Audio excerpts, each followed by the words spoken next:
So first of all, I'd like to thank you for doing this interview with us. I really appreciate you coming out here. For those who don't know, I'm talking with J.R. Giddens, head coach of the Northern New Mexico College women's basketball team, and I also believe an assistant coach with the men's team.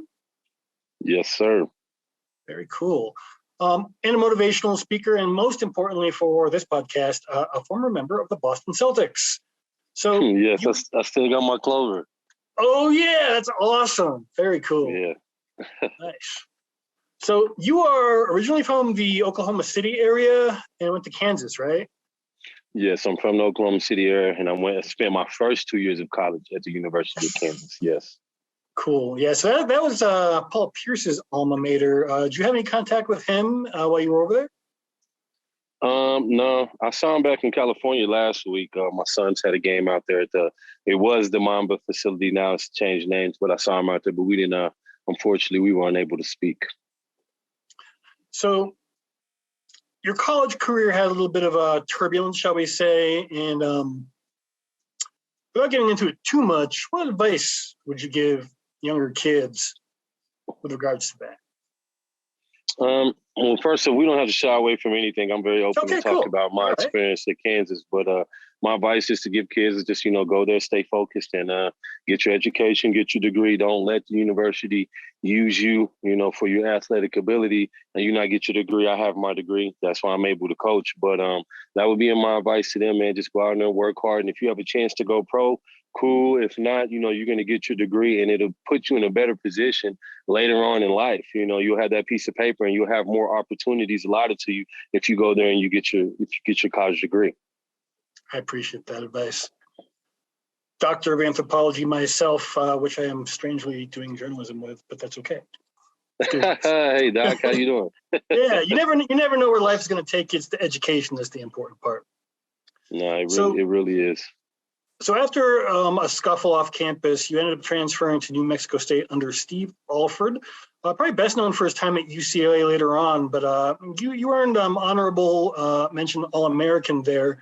Then were drafted by Boston with the 30th pick after spending 3 days working out for them. What was the process like working out for the Celtics? Like, well, I got to correct you because you said New Mexico State. It's the university. That's the Aggies. We're the Lobos. So I transferred to the University of New Mexico, and I played my first 2 years. I redshirted a year, and I came originally for Richie McKay. And then Steve Alford came in my senior year. I was able to have a great year, got player of the year, and I was able to get drafted. Now, the crazy thing about that story is I wasn't supposed to work out for them so much, but they were like, hey, man, can you work out again? And this and that. And the last thing that Danny Ainge said to me when I was walking out of the training room, he was like, I won't forget, you working out extra for me. He was like, we won't forget that. And I never thought anything of it. Very cool. Hey, fellas, I'm in the middle of a podcast. All right. Those are some of my kids that I train. My car, I'm right in front of the gym. So I knew I saw them at the corner of my eye. I knew they were about to come. So that's awesome. So Doc Rivers, in particular, was a big fan of you. He praised your athleticism. He thought you might compete for some time immediately. What were your thoughts going into a team with reigning champions as the situation you were coming into? I don't know. It's crazy, and I really want to speak on the Doc Rivers situation because he never gave me a chance to play as a first-round draft pick, not even after I played well in the D-League. He praised my athleticism. I remember one time he told me I should never shoot a three. I can shoot three. So it was kind of even practicing, guys knew I wasn't allowed to shoot threes. They would give me like a 3 or 4 foot cushion. I couldn't really, really get a chance to get my feet wet for the Celtics. I'm very blessed to be drafted by them, but honestly, I wish I would have went to a different team because, like you said, I went to a team full of champions and didn't get a chance to play and get any playing time. And then I tear my knee, get traded 2 days later, and I was out the league within like six weeks. So I wish I would have went to a different team that wasn't as good, and I would have got a chance to play. And when you have numbers and you can negotiate a contract, if you don't have any numbers and you spend a lot of time in the D League, it was very difficult for me to get that. I'm not saying that I was perfect in the situation, but as a first round draft pick, it's very hard to not get any playing time and not get a chance to play, especially when you wait 23 years to get drafted. Then you get there and you're so close, you're courtside, and you're not getting a chance to fight for your dreams. And, now you got to make the NBA again if you go to training camp or whatever. But I had already made it the first time, and I didn't get a chance to rock. So it was I always tell people I'm grateful for the opportunity they called my name. I really wish I would have went to a different team because he gave me zero opportunity to play, man. It was ridiculous. Doc does have that reputation as a very reluctant person to play younger players, and unfortunately that seems to be the case with you. There are some players on the team now who some of them are starting to get some playing time now. I'm talking about people like Peyton Pritchard, Aaron Nesmith. On the podcast, I'll talk to you in a minute, dog. I'll be up there. All right. I'm sorry, man. My car is it's right. That's the associate head coach for the men's team, so it's crazy. But what were you saying? I'm sorry. So the Celtics of today, they have Peyton Pritchard, they have Aaron Nesmith, they had Romeo Langford. They were going through something fairly similar. What kind of advice would you give a player like that who's in a situation like that? Like, I know some of the guys who are still with the team now are actually getting some time, but very similar situation. What would you tell them? I would just tell them to work on their game and just, make sure you get along with the veterans, make sure you get along with everybody in the offices and just work your ass off. So whenever you do get the opportunity to get in, and you got to try to score points. I remember one time I was in the game and Doc wasn't letting me shoot threes, and I didn't care. I was home in Oklahoma City, so I got up like 2 threes and I missed them both. And I remember he subbed me out and I got to the bench and Ray was like, "Hey, that was your opportunity, man." He's like, "You're in, you get 2 shots, you got to knock them down." So that would be my thing. Just stay ready and just stay focused on your game. And like, I even let him mentally take me out of my game a little bit because he's telling me not to shoot threes, and I've shot threes my whole life. So I would just tell young players just to, stick to doing what you do best. Always keep working on your game. Have a great attitude. Make sure you get along with the veterans. Make sure you get along with the people in the organization, and you stay professional at all times, because you never know how anybody's going to feel about you and what power they have or what influence they have. So make sure you just try to stay as professional and in good graces with everybody at all times while working your ass off. That's a lot, man, but it's good advice. Yeah, no, for sure. And it's something that I had to learn the hard way. And, when you're a rookie, man, there's some things that you just don't understand. And, I know they're trying to win a championship, and maybe I don't have the best attitude on the bench because I'm being slightly self-absorbed because you feel your career slipping away. Like I'm not getting any playing time. I'm on a 2-year contract. My contract's almost up, and these guys are focusing on winning the championship, and I'm trying to get in the game. So at the end of the day, I understand how somebody could be unhappy if you don't have a smile on your face sitting at the end of the bench. But if they look at my side in hindsight, I knew this was happening. I could feel my league chances slipping away, and I just tried to do the best that I could. Hey, what's up, Big Doug? Hey, nothing. I'm on this podcast right here. Yeah. I'm sorry. It's live recording. Thank you. I'm gonna talk to you though. All right. Sorry. All good. I gotta get a different parking spot, man. We've had some people walking to the garden doing podcasts. We've had all kinds of stuff. Okay. So yeah, we have fun. Okay. We're flexible. That's cool, man. So appreciate it. Yeah, likewise. So you got to play with the man of the hour this weekend, Kevin Garnett. Now he's getting his jersey retired, but one of the reasons we have you on the podcast isn't so we can just talk about him, but rather your experience playing with him. Now you didn't get the chance to play with him, as we've been talking about, for that first season, but you did get to play with him in the second season. How did you meet him, first of all? Oh, well, my first 2 KG conversations, I'll keep that story between us because I think there was a miscommunication. But I'll say this, whenever I tell people about KG, all I just say is greatness, man. That dude is very intense.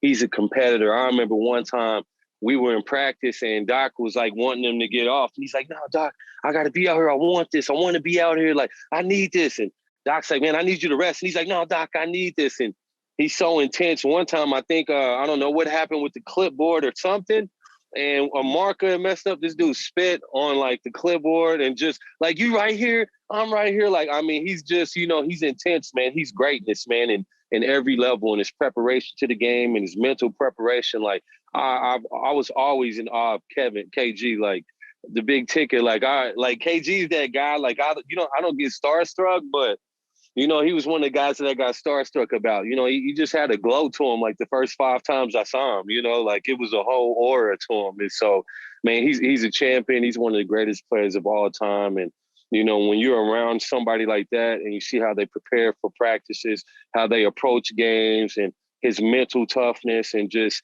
his overall intensity. It's KG. You don't have to say anything. He's one of the intense players of all time. And, it's being around that dude is truly inspirational, man. He's a champion. Big hats off to him. And then he bought me a lot of Louis Vuitton stuff one time. And I appreciate that as a rookie because he had me looking fly, Louis backpack, Louis scarf and stuff. Like, he took care of me, always gave me words of encouragement, towards after I've been there for a minute. When you come in as a rookie, you can't really talk to KG like that. But after my second year, we had definitely had a better relationship. I have the utmost respect for him. Every time I see him on a podcast and TV, I kind of chuckle because I feel blessed I got to be on the team with him for 2 years, one of the greatest players in the history of the NBA, man. I don't, for me, where I'm from, that's a big accomplishment. A lot of people can't say that, and I always cherish that and take it to heart. So what was it like actually playing with him on the court? In the second year, you got a lot more run. You actually got a career start in January. Like, what was it like playing on the court with KG? Man, like I said, he's just intense, man. Great defensive guy, and just, like when you're out there, he's gonna up your level of play because he plays so hard. So it was definitely fun sharing the court with him, man. Like I said, I'll always remember and cherish those moments forever. So there are some people who are saying that the Celtics have too many jerseys retired, that Kevin wasn't there long enough, and yada yada yada. What's your opinion on this kind of a debate? Does he deserve to have his jersey up there or not? Did he bring a world title to Boston? Yes, he did. Simple enough is that. That's all that needs to be said. So at the end of the day, anytime somebody's a champion, especially in a great sports city like Boston, one of the greatest franchises in the history of basketball, and he's a champion in one of the greatest franchises in the history of basketball, I think he deserves his banner, his jersey up in the rafters. So another subtext thread, whatever you want to call it, that's been going on with this is the longstanding feud between him and Ray, who you were talking about earlier. What are your thoughts on that feud? Are you glad that it looks like it's finally ending? They won a championship together, but as being a Can you hear me? Yep.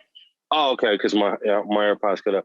Him being a champion like that, I just feel like, at the end of the day, like, him and Ray, sometimes brothers fight sometimes, and I've had an estranged relationship with some guys that I've played with, and you really never know what's going on between them. But as men, and especially as Black men, and I hope that they work that out. And it seems like it's getting better. And if who was it? Jalen Rose and Chris Webber, was it Jalen Rose and Chris Webber that had a falling out? I think I remember something about that, but the Celtics fallout is something I paid a lot more attention to as a fan. So, of course, either way, I hope it's something that they figure out together and they come through, because at the end of the day, those men are champions together. So apart from that, tell me a little bit about how your time with the Celtics ended. Now, I know you were traded to the New York Knicks. You said there was an injury involved. That I wasn't. Yeah, I mean, and that's another thing. I don't even feel like I should have been down in the D League. So I go up for a dunk. Somebody flips me. I was kind of flying in the air. I knew I had to just give out my body, or else I was going to tear my whole knee. So I tore my knee playing in the D League game. I got traded 2 days later, and then I was part of that trade. And that's something that's crazy to me because I'm 6'5", and when I get traded, Renee Robinson's a great player. He's like 5'8", 5'9". He comes over and he plays immediately. And I'm like, man, that's crazy. Like, for me as a ball player, anything that I feel like he could do, I could do. You know what I'm saying? For the most part. I mean, he had more confidence than me because he got more playing time. But that's when I was just really off Doc Rivers in whole. I'm like, man, this dude gets traded over here and plays immediately. I've been here for years, and I'm 6'5", dunking from the free throw line, and I can't get a chance to rock. Like, it would have been fun to play with Rondo, throwing hoops and stuff like that. But, it is what it is. But, yeah, that was how I ended my time with the Celtics, man. I was traded 2 days later. I got to the Knicks with 25 games left in the season. 6 weeks to the day of me tearing my knee, we play the Celtics, and I get a chance to play versus the Celtics And there's 15 games left in the season. I think my knee's probably on like 40%, 60%. They rushed me back. But that was how I ended my time in the league. And it was actually fun because I had a couple good games for the Knicks. I think my best game, I had like 8 points, like 13 rebounds. And I always think of that in my mind. I'm like, man, if I'd have been healthy and, been somewhere to where they actually put some time into me to develop me, I know I could have played at that level for some years. But unfortunately, that was not the case. But I always, remember those times because I got a chance to cross Carmelo up baseline, lay it up over Birdman, and get a chance to, get in the game and get some real playing time and see how I could play. So it was definitely, I played more for the Knicks, even though I played 15 games and I played for the Celtics in 2 years. So it was a blessing that I got to get over there and at least get my feet wet, a lot more than I did with the Celtics. But that was how my time ended with the Celtics and the league. Now, you went on to Europe after this and you played a couple other places as well. I'm most interested in your time in Mexico because that's actually where I live. I live in Mexico City. Like, what was your experience? Was it La Liga that you were playing in, or? Yeah, I had a great experience. So we played Capitanes in the playoffs. Really? With Caminos. We're Corre awesome. Caminos. So I think we get in with like an 8 seed. No, with a 7 seed. I think we win 12 or 13 out of our last 15 games, go on a crazy run. We beat Capitanes at Capitanes the first 2 games of the playoffs. Beat them. And, they got Hector Hernandez, Rigoberto Mendoza. They got a big budget. So they got a good team. And then they came back and they got us at our house. I really thought it was fixed because we had beat them at their house and was up 2-0 when we came to our house, man. And they came back to Corre Caminos and Victoria Tampalikas, man. The fouls were crazy, man. We ended up losing the series, but that was fun. We went down there and got those 2 wins in their house. First round of the playoffs. Like it was crazy because that atmosphere was amazing out there in Mexico City. Like that's a beautiful city. I was like, you're lucky that you live there. ¿Sabes español? Suficiente a entrar aquí, pero la mayoría de nuestra gente no escuchen esto. Entonces, mi hijo es dominicano. Very cool. Yeah. So yo aprendes mi español solamente en la calle de República Dominicana porque mi hijo tiene casi 5 años ahora. Entonces yo tengo mucho tiempo en la República Dominicana para mi hijo. That's claro awesome. Que sí. You didn't know I knew Spanish, did you? No, man, that's going to go over big. Tengo un podcast en español la próxima semana de los madrileños en España, but I'm going to avoid doing too much more Spanish so we don't lose our English listeners. Entiendes, es un poquito complicado. Yeah, there's a good joke out there, and no offense to my monolingual friends, but what do you call someone who speaks 2 languages?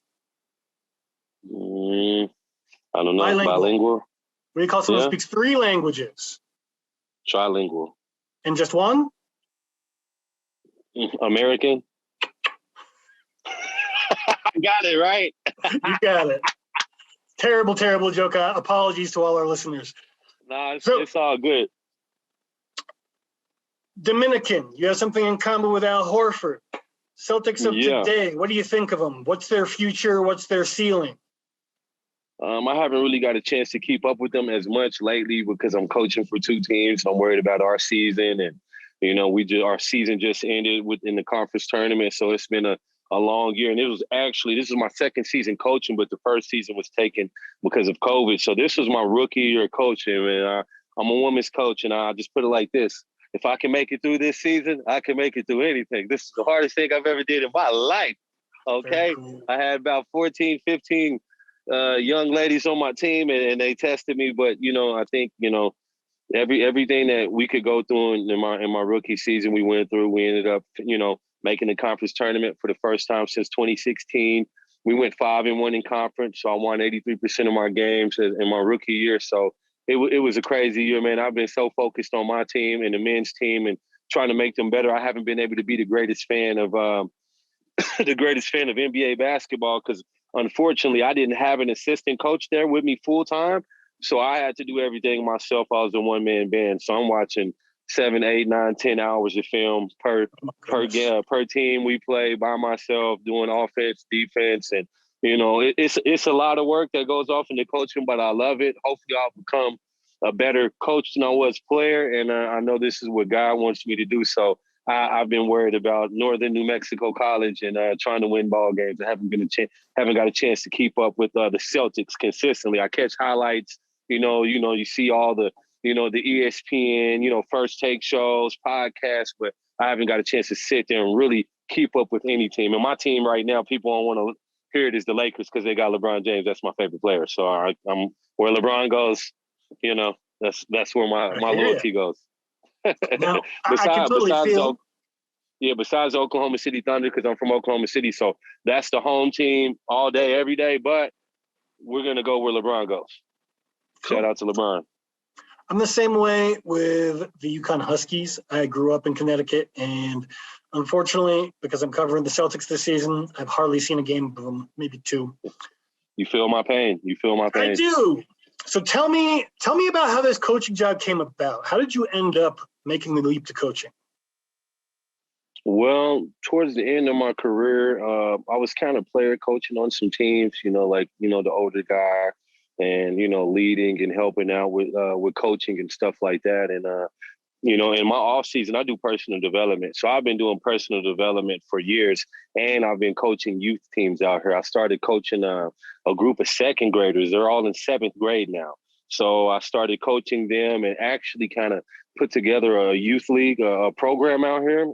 And got all the best second graders, and we would go through and only lose one game in the season, and that's how I got off into coaching. So I'm just now I'm at high school, and my dreams and aspirations are to be the head coach for my alma mater one day, to New Mexico Lobos. So yeah, man, I just got off into coaching little by little, personal training, and then always hanging out with the college coaches. One of my best friends is Brandon Mason. He's actually has a prep school out. He started one of the first biggest prep schools out here now, and he was coaching for the Lobos, and he's coached at UNLV, New Mexico State, here in New Mexico, and just being around him, I was like, you know what, this is really what I want to do. I have a passion, and playing under Bill Self, playing under Steve Alford, Richie McKay, and in Europe and Latin America, I've seen a lot of basketball, and so it's like, what, I really want to work right now at the college level and help these young athletes that aspire to be professional athletes and just help them understand the game of life and basketball a lot better.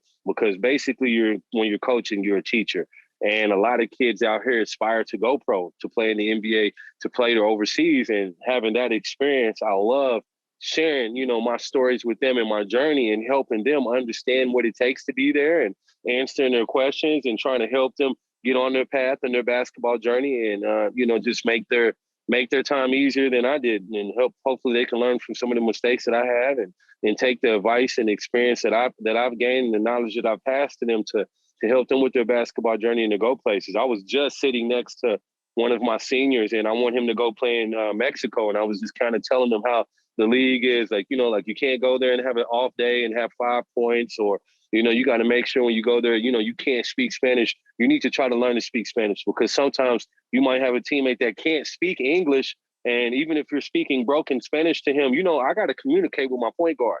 Maybe he doesn't understand English like that, and I need a translator, but we're in the game. I don't have time for a translator. I want to be able to communicate with him. And so it's just little things that I've been through and stuff that I feel like I could help them with. That's honestly why I want to be at the college level right now instead of the pro level, because I figure, those guys are already pros. They're millionaires. They're making money. I feel like my experiences could help the high school, the college level a lot more than me being at the pro level. So on the other side of the clipboard, lots of people from the pro ranks try to make the leap as you have. What advice would you give to someone who's interested in becoming a coach after their pro career is over?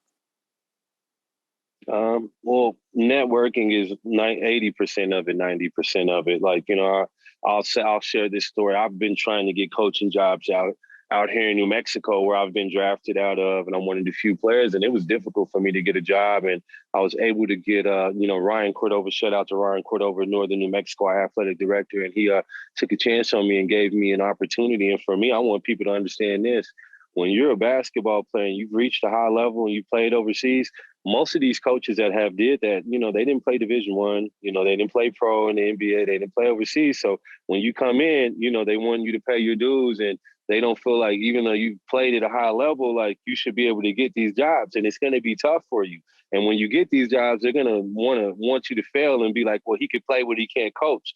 And so, I've been through a lot this year with that. People hating on me on Twitter to my face and like, well, you can play, but you can't coach. But now my record speaks for itself. So that's one of my things. I'm like, well, I can play and coach. We know that you can coach, okay, but you couldn't play. So you're going to go through a lot of that. So you got to network and make sure that, you get people to understand you on a different level because, somebody might think that I think that I'm entitled and I'm not going to work hard when I get this job because I played at a high level, and they started at the bottom. Maybe they didn't play varsity and they had to be a basketball manager for 5 or 6 years or 4 years and then go to direct, then, you go to video coordinator, then you go to director of basketball operations, then you go to assistant coach, you do player development. Me, I was fortunate enough. That's why I retired because they gave me the head coach job. I was going to go play because I'm 37. I've retired at 35. I think I could have played till 39 or 40. But since this guy gave me the head coaching job, now I'm like, well, once I go get this job, man, it'll help me get other jobs. People won't, because I was going after jobs and they're like, well, you have no coaching experience. And I'm like, well, I've coached AAU, I do player development, but, I've been playing pro. I played 12 years pro. Like, what did you want me to do? You know what I'm saying? Like, I couldn't because I was still playing and they were holding that above my head. And so now, I've strategically retired. Now I got 2 years of head coaching experience. We had a very successful season. Now, networking along with that and, going to the Final Four and reaching out to all your friends that play college basketball that are now coaching, that would be my advice to them. Make sure you're networking with these guys, building genuine relationships and just, whatever staff that you're on, make sure, you show your work ethic. Like I'm a head coach for the women's, but I'm an assistant coach for the men's. And so like, I got to show value when I'm on that staff. I got to make the head coach's job easier. And it's actually helping me out because I never was an assistant coach. So I didn't start working with the men's team till about halfway through the season, and being an assistant coach there helped me become a better head coach on my team. And now I understand what I need when I hire an assistant coach. Like you're here to make my job easier. I want to be able to worry about X's and O's. Like, if he's in the practice coaching and their balls over there, I'm going to go shag some balls and put them on the rack. You know what I'm saying? If I see people slipping in their shoes, I'm going to go get a towel and I'm going to wet it down. And I'm going to make myself useful and try to make sure he can focus on X's and O's and show him that I can benefit his system of making his life easier as well as being hungry and having that work ethic. So that would be my advice to anybody getting into coaching. Network, show people your value, what you can do to their coaching staff and go out there. And the most important advice that I got from one of our athletic directors out here, he's like, look, GPA is nice and all of this. He's like, look, win games. Win some games as a coach. And so, I've been following the advice the best that I can. And, that would be my advice to all the people trying to transition from being professional athletes and to coaching. Go in there, be humble, work your ass off, and just know you got to learn every day. You got to start all over. What we knew as coaches and as rookies and as young college players, you did the same thing at coaching. There's some things that we just don't see yet, and that you got to go off in there and learn and just be hungry and willing to get better at your coaching craft like you were as a player. Every day, go off in there and give it your all. So I've kept you here through several of your compatriots leaving the parking lot in the background. I don't want to leave you the last guy in the parking lot, but one last question before we get out of here. Of all the Celtics alumni you can think of, who do you think is going to be the next head coach?